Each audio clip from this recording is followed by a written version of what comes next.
Because imagine first year into marriage, and I'm making no commentary on celebrating marriage anniversaries, but let's say Zayd and Zubayr and Zubaydah is their first year anniversary.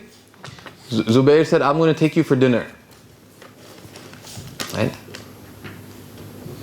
At 9:30. But he went to the masjid and then he ran into some friends. So he had chai with them. Then after chai, he decided to have dinner. So he had dinner with his friends. Then he decided to talk about what halaqas he should start attending. Because, since I got married, I've not been attending any study circles. He just wants to be away from Zubaydah for reasons that we'll soon see. And then he heads home and it's close to midnight. And then he realized, oh my goodness, I had to take her for dinner. And then he's fishing in his pockets, and you remember he left the keys by his computer. Because he got this really nice USB disk that looks like a key. But now the problem is he leaves the home keys stuck to his computer. He says, Ya Rabb. So he goes and he's about to ring the doorbell when this shadowy figure, starts moving through the frosted pane. I promised my wife I wouldn't, you give this next description, but it's too tempting, right? And it's not haram, so I'll mention it. That shadowy figure is about 30 pounds larger than when you married them. And they opened the door. And you never knew that there was rap in Punjabi.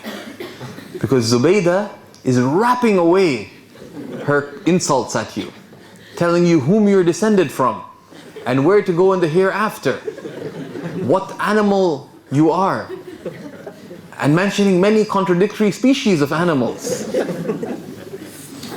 But then more alarmingly than the insults is that in one hand she has the frying pan, and in the other she has an instrument that she's not ever used yet, except in threatening you, which is the bilan, the rolling pin, right?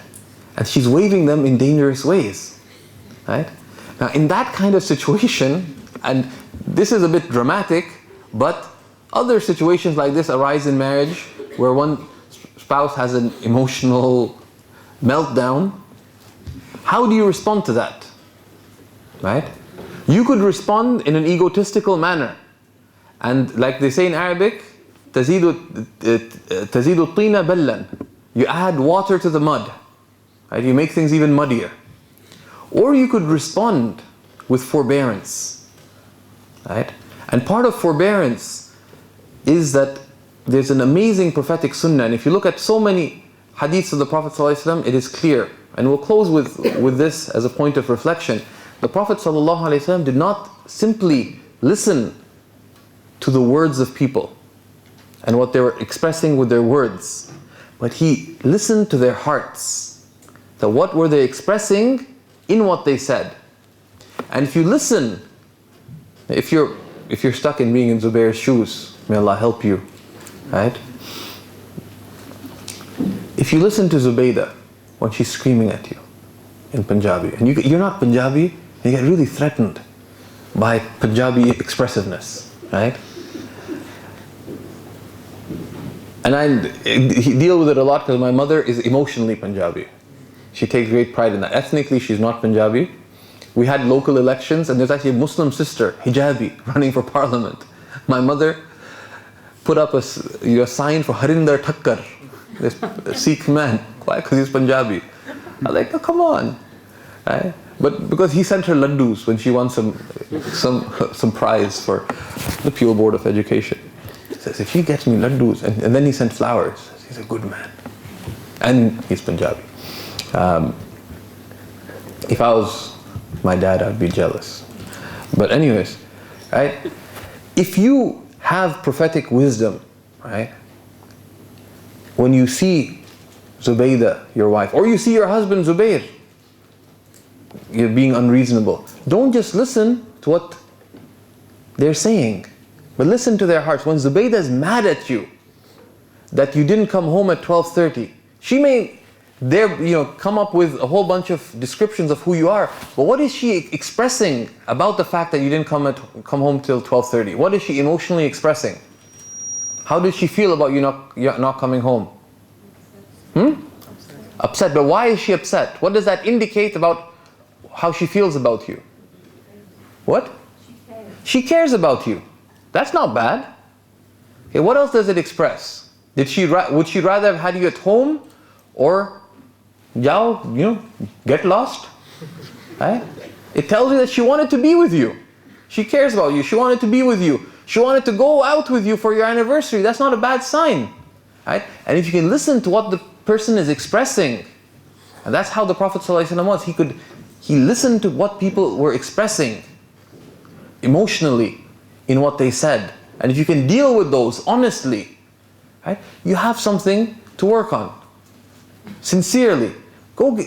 First disarm her, right?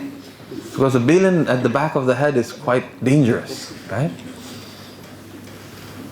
When we were young, there's this auntie who'd always run around the house with a bilin chasing her kids. That's why the bilin thing has stuck. Although she was Mayman. And Mayman, I found Mayman sounded funny when auntie was angry. But anyways, if you can express that you recognize those underlying emotions that she had, give her a big hug. Say, I'm very sorry, honey. And you say some good words and allay those concerns and apologize. And step by step, at least you can diffuse the situation, right? Those are the qualities you require to make marriage work. Not just in really dramatic scenes like those, but in other cases. And this is something you require with your parents and other relations too. Listen to what they have to say. They're insisting that you become a doctor. And you'd rather die. One of my friends, I'd rather die than be a doctor. He says, I'm scared of blood. I feel like I faint. He wanted to study philosophy and then become a journalist. And then his parents are like, beta, this, that, the other. Right? So what do? When they're telling you they want you to be a doctor, they may be very attached to the doctorness, but what are they expressing when they say they want you to be a doctor? They want you to do well. They want you to be successful. If you're in America, that means they want you to make a lot of money, right? Because doctors make a lot of money, right? And so on and so forth. I have a friend who's a surgeon in the States. He's told me, listen, if anyone has financial needs, just tell me how much they need, and I'll wire it to you to give to them. So I told someone there's this African American brother who got into an accident.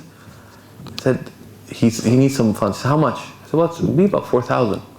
Within 30 seconds, 4,000 are wired and sent them off to the brother. They make a lot of money. Sisters, don't get ideas about marrying Americans. Right?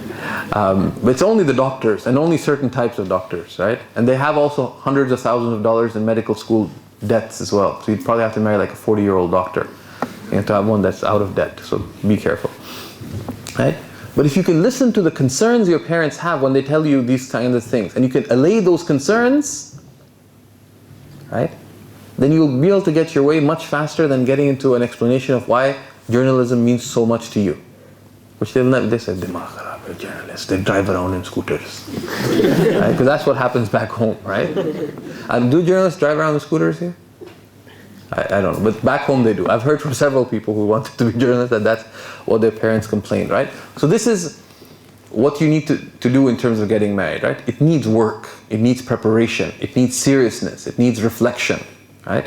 And if you do that and you approach it seriously, then marriage is a tremendous opportunity. It's a means of becoming of the most beloved servants of Allah subhanahu wa ta'ala, right? By being of the believers most perfect in faith, who are those who are best in character, and are those who are best to their spouses, right? So we ask Allah subhanahu wa ta'ala that He facilitate for us spouses that will be a joy for our eyes, and that we and our spouses and our children be of the foremost of the people of taqwa. وما ذلك على الله بعزيز وصلى الله وسلم وبارك على سيدنا محمد وعلى آله وصحبه وسلم تسليما كثيرا والحمد لله رب العالمين.